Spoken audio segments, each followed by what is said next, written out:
দর্শক আমন্ত্রণ জানাচ্ছি সিএনএর বিশেষ সাক্ষাৎকারে মূলত দেশের প্রশাসনের শীর্ষস্থানীয় ব্যক্তিগণ সহ আলোচিত ব্যক্তিগণ অংশগ্রহণ করে থাকেন। এই ধারাবাহিকতায় সিএনএর বিশেষ সাক্ষাৎকারের আজকের এপিসোডে আমাদের মাঝে অতিথি হিসেবে উপস্থিত রয়েছেন বাংলাদেশ পুলিশের সাবেক প্রধান জনাব একেএম শহীদুল হক, বিপিএম পিপিএম। আজকে আমরা এই শোর মাধ্যমে তার ক্যারিয়ার লাইফ, তারুণ্য শক্তি ও সমসাময়িক বিভিন্ন বিষয় নিয়ে কথা বলবো। জনাব একেএম শহীদুল হক, আপনাকে স্বাগত জানাচ্ছি আজকের এই এপিসোডে। আপনাকে ধন্যবাদ। কেমন আছেন আপনি? ভালো। আপনি ভালো আছেন তো? এই তো আছি, আলহামদুলিল্লাহ ভালো। আমরা তো জানি কিংবা যে আপনি বাংলাদেশ পুলিশের সাবেক প্রধান হিসেবে কর্মরত ছিলেন এক সময়। আপনি তরুণ প্রজন্মের আইকন একজন। তরুণরা আপনাকে ফলো করে থাকে, অনুসরণ করে থাকে। আপনার ক্যারিয়ারের শুরুটা নিয়ে যদি একটু কিছু বলতেন। আচ্ছা, আপনাকে ধন্যবাদ। তরুণরা আমাকে ফলো করে কিনা জানি না, তবে আমি আমার ক্যারিয়ার জীবনে আমি চেষ্টা করেছি তরুণদের, শুধু তরুণদের জন্য না, সকল শ্রেণী পেশার লোকের সাথে সম্পৃক্ত থেকে তাদের ভালো মন্দ দেখা, তাদের অভিযোগ অনুযোগ এগুলি শুনে আইনগতভাবে ব্যবস্থা নেওয়া, মানুষের পাশে থাকা, এটা আমি চেষ্টা করেছি। সেই সুবাদে গত বাংলাদেশের বিভিন্ন কমিউনিটির লোকজন আমার সাথে তাদের একটা সম্পর্ক তৈরি হয়েছে। আমি জানেন যে কমিউনিটি পুলিশিং যে ব্যাপারটা, সেটা কিন্তু বাংলাদেশে আমি বলতে পারি আমি পাইওনিয়ার, বা আমি সেটার উদ্যোক্তা, বা আমি যেটা ইনিশিয়েটর, সেটা আমার মাধ্যমেই হয়েছে। আমার যেটা লক্ষ্য ছিল যে পুলিশের জনগণের কাছে যাওয়ার একটা সুযোগ আছে। কাজে আমরা যদি জনগণের পুলিশ হতে পারি, যদি আমি জনগণের পুলিশ হতে চাই, তাহলে জনগণের কাছে যেতে হবে এবং বিভিন্ন কমিউনিটির যে নেতৃবৃন্দ আছে, বিভিন্ন সদস্য আছে, তাদের সাথে একটা সুসম্পর্ক, সেতু বন্ধন তৈরি করতে হবে। মানুষকে মূল্যায়ন করতে হবে, মানুষের কথা শুনতে হবে, তারা কি চায়, কিভাবে পুলিশের সার্ভিসটা চায়, সেগুলি তাদের কাছ থেকে শুনে তাদের সাথে তাদের এলাকা বিভিন্ন তাদের কমিউনিটির সমস্যাগুলো চিহ্নিত করে তারপর তাদের সাথে আলাপ আলোচনা করে এটা সমাধানের পরিকল্পনা করা। এতে জনগণের পুলিশ এক কাতারে চলে আসবে। তো আমি আমার চাকরি জীবন শুরু করি 1986 সালে, অর্থাৎ 84 সনের বিসিএস দিয়ে 1986 সালে আমরা 21শে জানুয়ারি আমরা যোগদান করি সকল ক্যাডার। তারপর তো পুলিশ একাডেমিতে আমাদের 1 বছর ট্রেনিং হয়, সবার পিএটিসিতে 4 মাস ট্রেনিং, ফিল্ডে 6 মাস, 2 বছর প্রশিক্ষণ শেষে আমার প্রথম পোস্টিং হয়েছে ঢাকা মেট্রোপলিটন পুলিশে। ঢাকা মেট্রোপলিটন পুলিশে আমি 3 বছর ছিলাম, তারপরে সেখান থেকে সিনিয়র এএসপি হয়ে আমি চলে গেলাম ঢাকার বাইরে। তারপর পুলিশ সুপার হিসাবে আমি চাঁদপুর চাকরি করেছি, মৌলভীবাজার চাকরি করছি, চট্টগ্রাম জেলার চাকরি করছি, সিরাজগঞ্জ জেলার চাকরি করছি। আমি ডিআইজি হিসাবে রাজশাহী রেঞ্জে 16টা জেলা যখন একটা রেঞ্জ ছিল সেখানে চাকরি করছি, চট্টগ্রাম রেঞ্জে, ঢাকা মেট্রোপলিটন পুলিশে, পুলিশ হেডকোয়ার্টারে ডিআইজি অর্থ উন্নয়ন ছিলাম। তারপর জাতিসংঘ মিশনের 3টি মিশনে আমি কাজ করেছি, কম্বোডিয়াতে, অ্যাঙ্গোলাতে এবং সুদানে। যেখানে কাজ করেছি আমি সব জায়গায় কিন্তু আমি আমার দক্ষতা ছাপ রেখেছি। সকলের কর্তৃপক্ষ সহ সকলের ভালোবাসা, শ্রদ্ধা সব নিয়েই আমি দাবি করব আমি সফলতার সাথে কাজ করছি। সর্বশেষ পুলিশ সুপার আইজিপি হিসাবে আমি 3 বছর 1 মাস ছিলাম। ওই আমার সময়ে বাংলাদেশে অনেক ধরনের ক্রাইসিস সৃষ্টি হয়েছে, এটা ক্লান্তিকালে গেছে।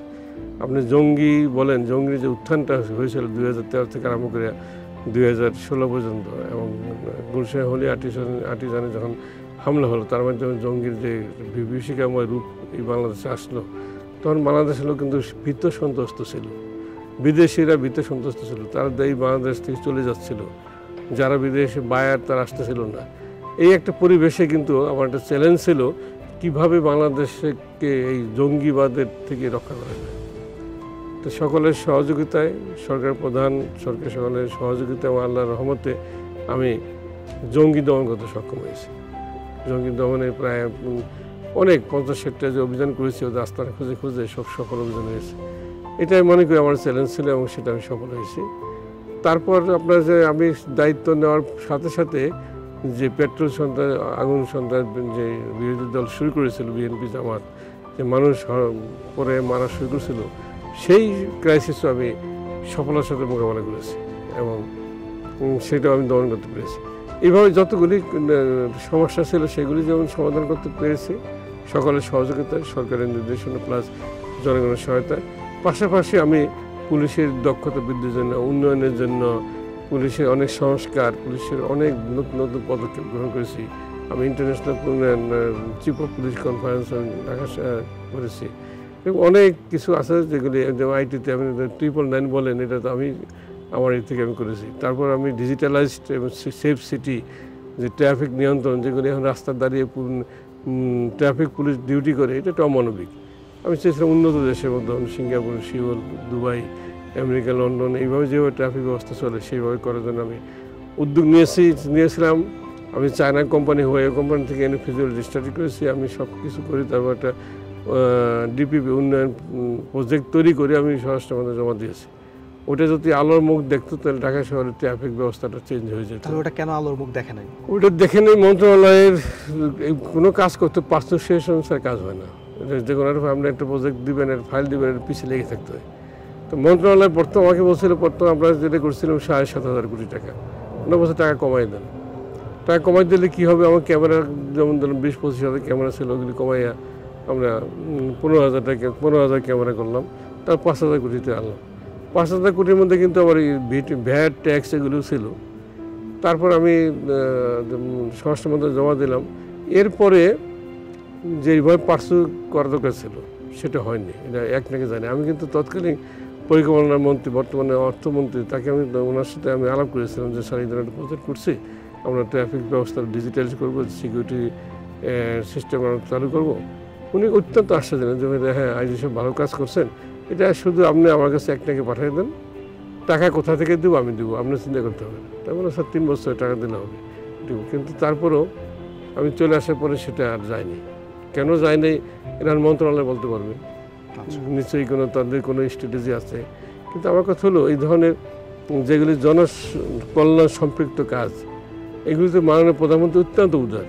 এক নাকি কোনো প্রজেক্ট গেলেই উনি পাশ করে দেন। এখানে কোনো চিন্তা করবেন, টাকা পয়সা দিবে অর্থ মন্ত্রণালয়, এখানে স্বরাষ্ট্র মন্ত্রণালয় চিন্তা করার কোনো কারণ নেই, তাই না? স্বরাষ্ট্র মন্ত্রণালয় প্রজেক্ট করে পাঠিয়ে দেবে, এক নাকি মাননীয় প্রধানমন্ত্রী সভাপতির মিটিং হয়, উনি যদি এটা মনে করেন যে জনকল্যাণ জনসম্পৃক্ত, মানুষের কল্যাণ হবে, দেশের উন্নয়ন হবে, দেশের মঙ্গল হবে, দেশের কল্যাণ সুনাম হবে, তাহলে উনি এটা দিয়ে দেন। টাকা যেন চিন্তা করেন না। প্রতি সপ্তাহে এই যে শত হাজার কোটি টাকা প্রজেক্ট পাস আসছে, কই মাননীয় প্রধানমন্ত্রী না করেন না? কাজে এটা আমাদের মনে হয় যারা আমরা ইনিশিয়েটর ছিলাম, যারা ছিল মন্ত্রণালয়, এদের কি কারণে এটা আমি বলতে পারবো না কেন এটা হলো না। আমার বিশ্বাস ছিল আমি যদি আর 6 মাস থাকতাম, 6 মাস আমি একটাকে নিয়ে একটাকে পাস করে প্রজেক্ট চালু করে দিতাম। সেটা অবশ্যই পারতেন। বাংলাদেশের বিভিন্ন রাষ্ট্র সংস্থার মধ্যে পুলিশও একটি অন্যতম সংস্থা। অন্যান্য সংস্থার মধ্যে কিছুটা সমস্যা হয়তো পুলিশেরও আছে, কিন্তু এই বাংলাদেশ পুলিশের কোন বিষয়টি আপনার সবচেয়ে বেশি ভালো লাগে? না, পুলিশের সব কিছু ভালো লাগে। আমার পুলিশের সাথে জনগণের যে সম্পৃক্ততা, মানুষ যে জনগণের কাছে যেতে পারে, জনগণের কথা শুনতে পারে, জনগণের জন্য তাদের অভিযোগ শুনে আইনগত ব্যবস্থা নিয়ে মানুষ উপকার করতে পারে, এই জিনিসটা আমার সবচেয়ে ভালো।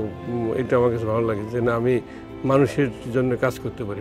পুলিশ জনগণের জন্যই, জনগণের জন্য যখন কাজ করতে করে জনগণের সন্তুষ্টি বিধান হয়, তখন এই যে একটা আত্মতৃপ্তি, যে একটা দুর্দশাগ্রস্ত, একটা অসহায় একটি সাহায্য প্রার্থীকে আমি আইনগত সহায়তা দিয়ে তার মনকে খুশি করতে পেরেছি, এটা সবচেয়ে একটা স্যাটিসফ্যাকশনের জায়গা। অন্যান্য রাষ্ট্রীয় সংস্থার মতো বাংলাদেশ পুলিশেরও বিভিন্ন ধরনের চ্যালেঞ্জ ছিল এবং এখনও রয়েছে। আপনি যখন কর্মরত ছিলেন বাংলাদেশ পুলিশের মহাপুলিশ পরিদর্শক হিসেবে, ওই সময়টাতে আপনার সবচাইতে বড় চ্যালেঞ্জিং বিষয় কী ছিল বলে আপনি মনে করছেন? দেখেন, আমি আইজি হিসেবে দায়িত্ব গ্রহণ করি 2014 সালে 31শে ডিসেম্বর অপরাহ্নে। আর 2015 সালের 1 জানুয়ারি থেকেই বিএনপি জামাত যেভাবে অগ্নিসংযোগ, অগ্নিসন্ত্রাস, পেট্রোল সন্ত্রাসের মাধ্যমে রাজনৈতিক আন্দোলনের নামে মানুষ হত্যা, আহত, নিহত করা শুরু করছিল, এটা গোটা দেশব্যাপী এই ধ্বংসকার তার শুরু করেছিল। তখন আমার জন্য একটা বড় ধরনের চ্যালেঞ্জ ছিল। আমরা সেটা সক্ষম হয়েছি সকলের সহায়তায়। সে তাদের 3 মাস তারা এই ত্রাস সৃষ্টি করছে, মানুষ মারছে, পোড়াইছে। এটা 3 মাসের ভিতরে আমরা সেটা দমন করতে সক্ষম হয়েছি। এরপর আসলো জঙ্গির উত্থান, যে আপনি জানেন গুলশানে হলিয়াটিজনে দেশি বিদেশি 22 জন লোককে হত্যা করে জঙ্গিদের যে রূপ আমরা দেখলাম, বিভীষিকাময় রূপ, সেটাই জঙ্গি দমন করে আমার জন্য একটা চ্যালেঞ্জ ছিল। এবং সেটাও আমি সরকার প্রধান, সরকারের অন্যান্য সংস্থা, বিশেষ করে জনগণকে সাথে নিয়ে, এবং আমার পুলিশের যে চৌকুশ অত্যন্ত মেধাবী কিছু অফিসার, তাদের সমন্বয় করে একটি একটা নিউক্লিয়াস বডি করে জঙ্গিদের আস্থান একটি একটি খুঁজে সেখানে অভিযান করেছে এবং তাদের পরাস্ত করেছে এবং জঙ্গি দমন করতে সক্ষম হয়েছিল। এই দুইটি যে আপনার বিরোধী দলের তথাকথিত রাজনৈতিক আন্দোলন নামে যে ধ্বংসাত্মক নাশকতা সন্ত্রাসী কর্মকাণ্ড, সেটা যেমন আমার চ্যালেঞ্জ ছিল সেটা মোকাবেলা করতে সক্ষম হয়েছে। এবং জঙ্গির উত্থান যে হয়েছিল, যেটা দেশে বিদেশে ভাবমূর্তি নষ্ট ছিল, মানুষের মধ্যে নিরাপত্তাহীনতা সৃষ্টি হয়েছিল, সেখান থেকে জঙ্গি দমন করেও সেই চ্যালেঞ্জ আমি মোকাবেলা করতে সক্ষম হয়েছিল আল্লাহর রহমতে। বাংলাদেশের তরুণ প্রজন্ম বাংলাদেশের বড় একটা সম্পদ। দেখা যাচ্ছে যে তরুণ প্রজন্মের একটি অংশ তারা মাদকের দিকে কিংবা ঝুঁকে পড়ছে কিংবা হতাশাগ্রস্ত হয়ে পড়ছে। এই যে এই তরুণ প্রজন্মর একটা অংশ মাদকের দিকে কিংবা হতাশা হয়ে পড়ছে, এর কারণ হিসেবে আপনি কী মনে করছেন, কিংবা এ থেকে আমরা কীভাবে উত্তরিত হতে পারি তরুণরা? দেখেন, এই যে মাদকের যে নেশা, এটা আমাদের মানুষের, আপনি দেখবেন সেই প্রাচীন আমল থেকেই মানুষের এই মাদকের নেশাটা আছে। সেই আপনি নবীজির যখন পৃথিবীতে আসলেন তখন সে আরবে যে মাদকের নেশা ছিল। আমাদের দেশে আমরা ছোটোকালেও দেখছি যে গ্রাম এলাকাও এখন যেরকম মাদক পাওয়া যায় এরকম পাওয়া যায় না। গ্রামে মহিলারা হুক্কা খেত, সিগারেট খেত, বিড়ি খেত, জর্দাতে পান খেত, এগুলো তো নেশাই। তো সেটারই এখন আধুনিক সংস্করণ ইয়াবা, ফেন্সিডিল বা আপনার হিরোইন, এগুলি। তো এইগুলি ব্যাপারে মানুষ অনেক সময় অনেক কারণ থাকে, আমি যেটা বলে ফ্রাস্ট্রেশন কারণ থাকে, তাদের একটা উৎসুক, যেটা খাইলে কী হয় দেখি, আমার সঙ্গদোষে হয়, এরকম নানান পরিবেশের কারণে কিন্তু বিশেষ করে তরুণ যুবক এবং বিশেষ আপনার বস্তিবাসী নিম্ন শ্রেণীর লোকজন এরা কিন্তু এতে বেশি সম্পৃক্ত হচ্ছে।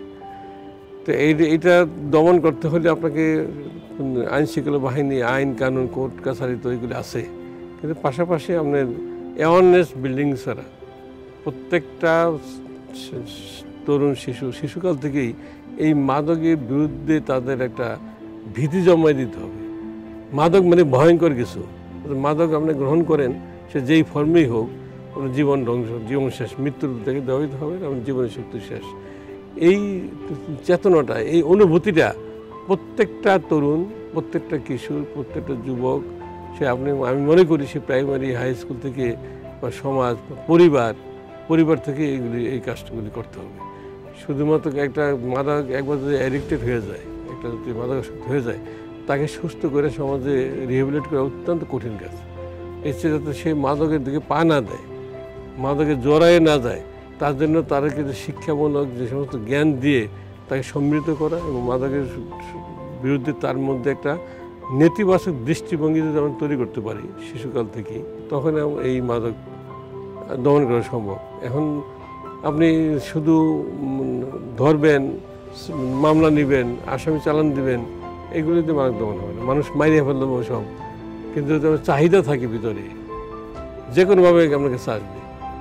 কাজে শুধু মানুষ মারিয়া, শুধু মামলা মোকদ্দমা দিয়ে আসামি করিয়া এই মাদক বন্ধ করা যাবে না। এখানে ব্যাপক সচেতনামূলক ক্যাম্পিং করতে হবে। পাশাপাশি যারা ড্রাগ এডিক্ট হয়ে গেছে তাদের বৈজ্ঞানিকভাবে সুস্থ চিকিৎসা করে তাদেরকে নিরাময় করতে হবে।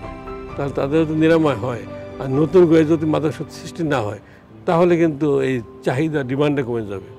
আর ডিমান্ডটা কমলে কিন্তু সাপ্লাই যেটা, সেটা কমে আসবে। ডিমান্ড নেই, আমি কোথায় করবো?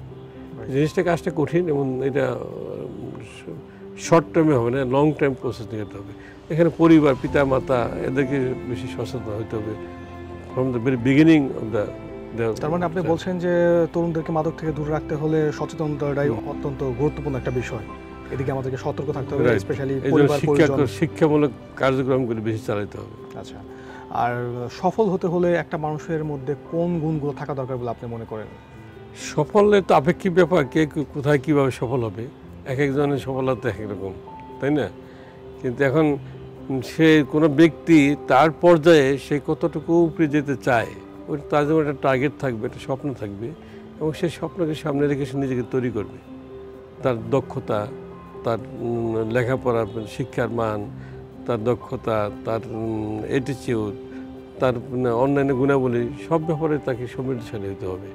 তারপর সেই ওই লক্ষ্যকে সামনে রেখে যদি সে ধাপে ধাপে ধাপে আগায়, তাহলে তো সে সফল হতে পারবে। হঠাৎ করে তো একজন লোক পিকে যায় না, তাকে ধাপে ধাপে আগাইতে হবে। ধাপে ধাপে আগাইতে হলে নিজেকে ধাপে ধাপে তৈরি করতে হবে। অবসর সময় কি করতে পছন্দ করেন? আমি তো মেইন অবসর সময় লেখাপড়াই করি, লেখাপড়া করি, লেখালেখি করি, পত্রপত্রিকায় তেমন লেখা মাঝে মাঝে দেখেন, মাঝে মিডিয়ার একটু টক শোতে যাই, বই পুস্তক পড়ি। এবং আমি শুরু করেছি আমার কর্মজীবনের অভিজ্ঞতাকে সামনে রেখে একটি পুস্তক, আমি যাতে একটা বই লিখতে পারি সেটা শুরু করেছি। আর সামাজিক আমার একটা ফাউন্ডেশন আছে, আমার আব্বা আমার নামে একটা ফাউন্ডেশন আছে, মজুদ্দিনের ফাউন্ডেশন। সেই ফাউন্ডেশনে আমি একটি শহীদপুরে স্কুল করেছি, কলেজ করেছি। ওই আমার এখানে 3000-এর বেশি ছাত্রছাত্রী, তো প্রায় আমি তাদের কাছে যাই, তাদেরকে বিভিন্ন ইভেন্টে বিভিন্ন প্রোগ্রামে তাদের নিয়ে বসি। এই মোটিভেশনাল প্রোগ্রাম যেগুলি, তাদেরকে স্বপ্ন দেখা, তাদের গাইড করা, তাদের এই কাজগুলি করি। এছাড়াও সমাজের বিভিন্ন রকম সামাজিক কর্মকাণ্ডের সাথে আমি সম্পৃক্ত আছি। আচ্ছা, ব্যক্তি জীবন নিয়ে যদি কিছু বলতেন। ব্যক্তি জীবনে আমার 3টি ছেলে আছে। বড় ছেলে আমেরিকা থেকে MS করে ওখানেই আছে, সে বিবাহিত, তার 2 সন্তান আছে। সে অল্প বয়সে বিয়ে করছে, সে 21 বছর বয়সে বিয়ে করছে আর কি, করে দিয়েছে। আমার মেয়ে নেই। তো দ্বিতীয় সন্তান আগামী শ্রেণীতে MBA পড়তেছে। তৃতীয়টা পরে A লেভেলের পরীক্ষা, ফাইনাল পরীক্ষা দিয়েছে। ছেলে নিয়ে, সংসার নিয়ে, স্ত্রী নিয়ে সুখী আছি, আত্মীয়-স্বজনকে নিয়ে। এই যে আগামীর বাংলাদেশ নিয়ে আপনি কি স্বপ্ন দেখেন? বাংলাদেশের স্বপ্ন, বঙ্গবন্ধু জাতির পিতার স্বপ্নই আমাদের স্বপ্ন। জাতির পিতা যেভাবে দেশ স্বাধীন করেছিলেন, রাজনৈতিক মুক্তি দেশের জনগণকে দিয়েছিলেন, উনি অর্থনৈতিক মুক্তির জন্য শুরু করেছিলেন, কিন্তু স্বাধীনতা বিরোধী কুচক্রী মহল তো তাকে আর সেই স্বপ্ন বাস্তবায়ন করতে দেয়নি। ওনার স্বপ্ন ছিল যে সুখী সুন্দর বাংলাদেশ, যেখানে দারিদ্রতা থাকবে না, যেখানে ক্ষুধা থাকবে না, সেখানে সাম্প্রদায়িক চিন্তাভাবনা থাকবে না, মানুষের মধ্যে সকল ধর্মের মানুষের মধ্যে যারা বাঙালি তাদের মধ্যে একটা সম্প্রীতি থাকবে, মানুষের পেট ভরে খাবে, মানুষ সুখে শান্তিতে থাকবে, জনগণ, দেশ উন্নয়ন হবে, বিশ্বের বুকে দেশ মাথা চুকে দাঁড়াবে। সেই স্বপ্ন ছিল, সেই স্বপ্ন আমাদের স্বপ্ন। এবং সেই স্বপ্ন বাস্তবায়নের জন্য বঙ্গবন্ধুর কন্যা শেখ হাসিনা যেভাবে কাজ করতে বিগত 11 বছর যেভাবে দেশে এগিয়ে নিয়েছে, আমরা আশান্বিত যে এইভাবে যদি দেশ এগিয়ে যায়, বঙ্গবন্ধুর স্বপ্ন বাস্তবায়ন হবে, আমাদের সকলের স্বপ্ন বাস্তবায়ন হবে। দেশের সবচেয়ে জনপ্রিয় একটি শো CNN বিশেষ সাক্ষাৎকার, আপনাকে আজকে আমরা এই সাক্ষাৎকারে পেয়েছি। সর্বশেষে দর্শকদের উদ্দেশ্যে কি আপনার কিছু বলার রয়েছে? দর্শকদের উদ্দেশ্যে, যেটা তো মিডিয়ার যুগ, ডিজিটালাইজ যুগ, আইটির যুগ, কাজে এখান থেকে অনেক তথ্য প্রবাহ আমাদের ভার্চুয়াল জগতে যেমন আসছে, বিভিন্নভাবে আসছে, এইটাকে এই তথ্য প্রবাহটাকে যাতে পজিটিভলি মানুষ নিতে পারে, এখান থেকে পজিটিভ তথ্যগুলি সংগ্রহ করে নিজেকে অ্যানালাইজ করে, নিজেকে গাইড করে। আর যেগুলি খারাপ, নেগেটিভ, যেগুলি সমাজের জন্য, আমার ব্যক্তির জন্য, আপনার সন্তানের জন্য খারাপ, সেগুলি অ্যাভয়েড করা এবং আমাদের সন্তানদেরকে সেভাবে গাইড করা, এটা হয়ে, এবং এই তথ্য থেকে সমৃদ্ধ হয়ে দেশকে এগিয়ে নেওয়ার জন্য, নিজেকে স্বাবলম্বী করার জন্য যে ধরনের জ্ঞান দরকার, যে ধরনের কর্মসূচি নেওয়া দরকার, সেটা জনগণ নিতে পারে। তথ্য তো আমাদের সমৃদ্ধ করলে আমাদের জ্ঞানের ভাণ্ডার যেমন সমৃদ্ধ হয়, এবং সেই জ্ঞানের ভাণ্ডারকে আমার নিজের ব্যক্তি, সমাজ, জাতির কাজে লাগানোর সুযোগ থাকে। আপনার শত ব্যস্ততার মাঝেও CNN বিশেষ সাক্ষাৎকারের সময় দিলেন, আপনাকে অসংখ্য ধন্যবাদ জ্ঞাপন করছি। আপনাকে অনেক ধন্যবাদ। CNN যারা দর্শক আছে তাদের প্রতি আমার শুভেচ্ছা রইল। CNN কর্তৃপক্ষকে ধন্যবাদ জানাচ্ছি যে আমার কাছে এসে তারা সাক্ষাৎকার, আমার কথা বলার জন্য দর্শকদের কাছে আমাকে তুলে ধরার জন্য সুযোগ করে দিয়েছে। অসংখ্য ধন্যবাদ। প্রিয় দর্শক, আপনাদের সাথে আবারও দেখাবে নতুন কোনো অতিথির সাথে, নতুন কোনো বিষয় নিয়ে। সে পর্যন্ত সুস্থ থাকুন ও ভালো থাকুন।